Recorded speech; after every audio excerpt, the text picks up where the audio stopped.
Hello friends, welcome to my YouTube channel DM maths classes. आज हम class 10th के chapter 8 के introduction to trigonometry के फॉर्मूले समझेंगे। इस चैप्टर में फॉर्मूले के बेस पर ही सारे क्वेश्चन सॉल्व किए गए हैं। तो इसमें सबसे पहला फॉर्मूला है साइन थीटा। साइन थीटा का फॉर्मूला होता है परपेंडिकुलर अपॉन हाइपोटेनियस, और सेम इसका अपोजिट होता है कॉसेक थीटा का हाइपोटेनियस अपॉन परपेंडिकुलर। उसके बाद आता है कॉस थीटा। कॉस थीटा का फॉर्मूला होता है बेस अपॉन हाइपोटेनियस, और सेम इसका अपोजिट सेक थीटा का फॉर्मूला होता है हाइपोटेनियस अपॉन बेस।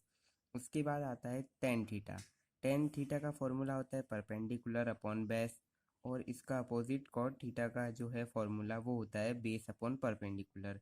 तो जैसे कि ये एक ट्रायंगल है, इसमें बी 90 डिग्री है, तो हमारा ये वाला भाग हाइपोटेनियस होता है और नीचे वाला भाग जो होता है वो बेस होता है, और जो स्ट्रेट लाइन होती है वो परपेंडिकुलर होती है, और ये जो राइट एंगल ये 90 डिग्री होता है। इसके बाद नेक्स्ट फॉर्मूला है हमारे पास, ये टेबल है। इस टेबल से ही बहुत सारे क्वेश्चन सॉल्व किए गए हैं। तो इस टेबल में पहले साइन थीटा की वैल्यू दी गई है। साइन 30 की वैल्यू है 1/2, साइन 45 की वैल्यू है 1/√2, और साइन 60 की वैल्यू है √3/2, और साइन 90 की वैल्यू है 1। तो उसके बाद कॉस थीटा की वैल्यू निकालने के लिए हम इसको अपोजिट लिख देंगे। जैसे ये नंबर वाइज लिखा है तो हम इसे अपोजिट कर देंगे, तो 1 आगे आ जाएगा। फिर उसके बाद √3/2, 1/√2 एज इट इज, और ये 1/2 इस साइड, और ये 0 यहाँ पर। उसके बाद टेन थीटा की वैल्यू लाने के लिए हम इन दोनों वैल्यू को डिवाइड कर देंगे। तो 0/1 अगर हम करेंगे तो 0 आएगा, और 1/2 और √3/2 करेंगे तो 2 से 2 कैंसिल, तो 1/√3 बचेगा।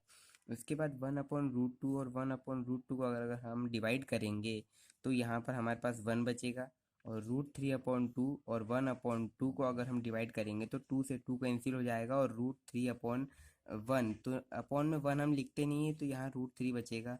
उसके बाद 1/0 को अगर हम डिवाइड करते हैं तो 1/0 को डिवाइड करने पर यहाँ पर हमारा नॉट डिफाइंड बचता है। उसके बाद कॉसेक 30 की वैल्यू निकालने के लिए हम ये जो वैल्यू दी गई है इसको हम मतलब उल्टा लिख देंगे। जैसे कि 1/2 है तो 2/1 लिख देंगे। तो अपॉन में अगर 1 आता है तो 1 हम यहाँ लिखते नहीं है, तो डायरेक्ट यहाँ 2 बचेगा। उसके बाद हम 1/√2 को उल्टा करेंगे तो यहाँ पर √2 बचेगा, और √3/2 को करेंगे तो 2/√3, और 0/1 करेंगे तो यहाँ पर हमारा 1 ही बचेगा। उसके बाद सेक थीटा की वैल्यू निकालने के लिए हमें इसका उल्टा करना पड़ेगा।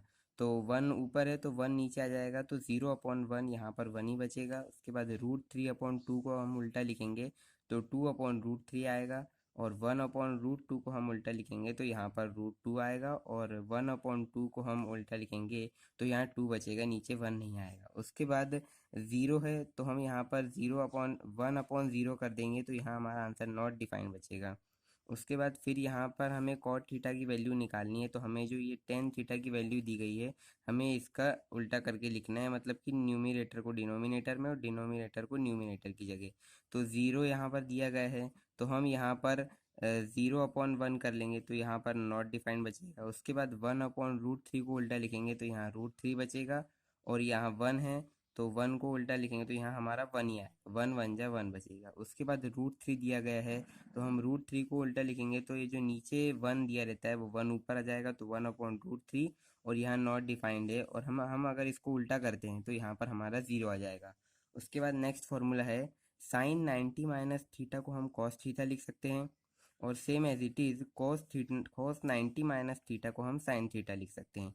उसके बाद टेन 90 माइनस थीटा को हम कॉट थीटा लिख सकते हैं, और कॉट 90 माइनस थीटा को हम टेन थीटा लिख सकते हैं। वैसे ही सेक 90 माइनस थीटा को हम कॉसेक थीटा लिख सकते हैं, और कॉसेक 90 माइनस थीटा को हम सेक थीटा लिख सकते हैं। इसके बाद नेक्स्ट फॉर्मूले है sign square theta plus cos square theta का फॉर्मूला होता है 1। इस फॉर्मूले से हम दूसरे फॉर्मूले भी बना सकते हैं। जैसे कि यहाँ पर हम cos square theta as it is लिखेंगे, इक्वल्स टू 1 लिखेंगे, और ये जो साइन स्क्वायर थीटा है ये प्लस को हम इस साइड ले जाएंगे तो ये माइनस में हो जाएगा, तो ये हमारा एक नया फॉर्मूला बन गया है। उसके बाद हम यहाँ sine square theta as it is लिखेंगे, इक्वल्स टू 1, तो ये जो प्लस में कॉस स्क्वायर थीटा है ये इस साइड जाएगा तो माइनस का कॉस स्क्वायर थीटा हो जाएगा।